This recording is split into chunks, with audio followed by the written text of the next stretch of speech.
Brought to you by TechnoSpark 20 series smartphones. Delhi के मुख्यमंत्री अरविंद केजरीवाल कथित शराब घोटाले मामले में इस वक्त तिहाड़ जेल में बंद हैं। उन्होंने अपनी गिरफ्तारी को सर्वोच्च न्यायालय में चुनौती दी है और इस मामले पर अगले 24 घंटे में सर्वोच्च न्यायालय से बड़ी खबर आने वाली है। क्यों का जवाब आपको इसी वीडियो में मिलेगा। आप देख रहे हैं दिल्ली तक, मैं हूं आपके साथ अनुराधा तंवर।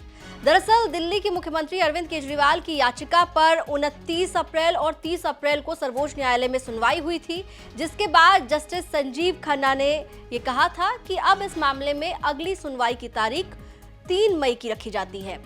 अरविंद केजरीवाल पहले दिल्ली हाईकोर्ट से झटका खा चुके हैं, जब उनकी याचिका को दिल्ली हाईकोर्ट ने खारिज कर दिया था। इसके बाद मुख्यमंत्री अरविंद केजरीवाल की ओर से सर्वोच्च न्यायालय का रुख किया गया, जिसमें उन्होंने अपनी गिरफ्तारी को चैलेंज किया है और साथ ही अंतरिम राहत की मांग की है। इस मामले पर पहले 15 अप्रैल को भी सुनवाई हुई थी। 15 अप्रैल को जस्टिस संजीव खन्ना और जस्टिस दीपांकर दत्ता की बेंच ने इस मामले पर सुनवाई करते हुए ईडी को नोटिस इशू किया था और 24 अप्रैल तक ईडी को जवाब दाखिल करने के लिए समय दिया था और ईडी के जवाब पर अरविंद केजरीवाल को रीजॉइंडर दाखिल करने के लिए 27 अप्रैल तक का वक्त दिया था, जिसके बाद 29 अप्रैल को इस मामले पर सुनवाई हुई। 29 अप्रैल को अरविंद केजरीवाल की ओर से पैरवी करते हुए सीनियर एडवोकेट अभिषेक मनु सिंघवी ने दलीलें रखी।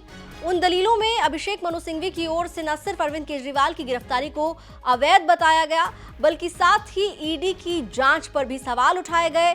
अरविंद केजरीवाल के वकील अभिषेक मनु सिंघवी ने सर्वोच्च न्यायालय में उन बयानों पर भी सर्वोच्च न्यायालय का ध्यान आकर्षित किया जो ईडी के द्वारा दर्ज कराए गए हैं। जो पहले इस मामले में को अक्यूज थे, वो अप्रूवर बने और अप्रूवर बनने के बाद उन्होंने अपने बयानों को बदला। अभिषेक मनु सिंघवी ने ये बातें कोर्ट के सामने रखी कि जब ईडी के फेवर में सरकारी गवाह बनने के बाद इस मामले में जो को अक्यूज थे, उन्होंने अपने बयानों को बदला। ये बात अभिषेक मनु सिंघवी की ओर से कोर्ट में मेंशन की गई। इसके अलावा अभिषेक मनु सिंघवी ने तमाम ईडी के जांच करने के तरीके को लेकर सवाल खड़े किए। सवाल ये भी उनकी तरफ से खड़ा किया गया था कि मॉडल कोड ऑफ कंडक्ट लगने के बाद अरविंद केजरीवाल को गिरफ्तार किया गया। अरविंद केजरीवाल की गिरफ्तारी 21 मार्च को हुई थी। उन्हें कथित शराब घोटाले मामले में ईडी ने गिरफ्तार किया था और उसके बाद से लेकर अब तक अरविंद केजरीवाल तिहाड़ जेल में बंद हैं।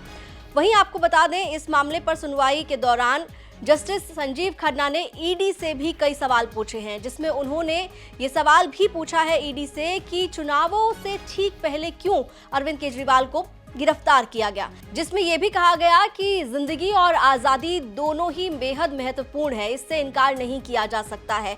सर्वोच्च न्यायालय ने ईडी से 5 बड़े सवाल पूछे हैं, जिनका जवाब ईडी को 3 मई को देना होगा। 3 मई को अरविंद केजरीवाल के मामले में सर्वोच्च न्यायालय में सुनवाई होनी है और देखना होगा कि क्या अरविंद केजरीवाल को 3 मई को ही सर्वोच्च न्यायालय से अंतरिम राहत मिल जाएगी। आपको बता दें, इस मामले पर जब सुनवाई चल रही थी तब जस्टिस संजीव खन्ना की ओर से अभिषेक मनु सिंघवी से पूछा गया था कि आपने ट्रायल कोर्ट में जमानत की अर्जी क्यों नहीं दाखिल की।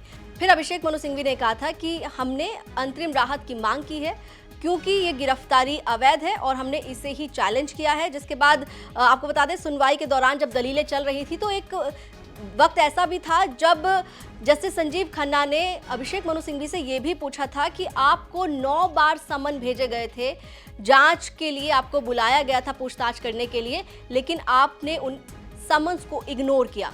इसके बाद अभिषेक मनु सिंघवी ने जवाब देते हुए कहा था कि अरविंद केजरीवाल की ओर से उन समन्स पर डिटेल रिप्लाई किया गया था, लेकिन अगर कोई जांच में पेश ना हो तो इसका मतलब ये नहीं है कि जांच एजेंसी उसे गिरफ्तार कर लेगी।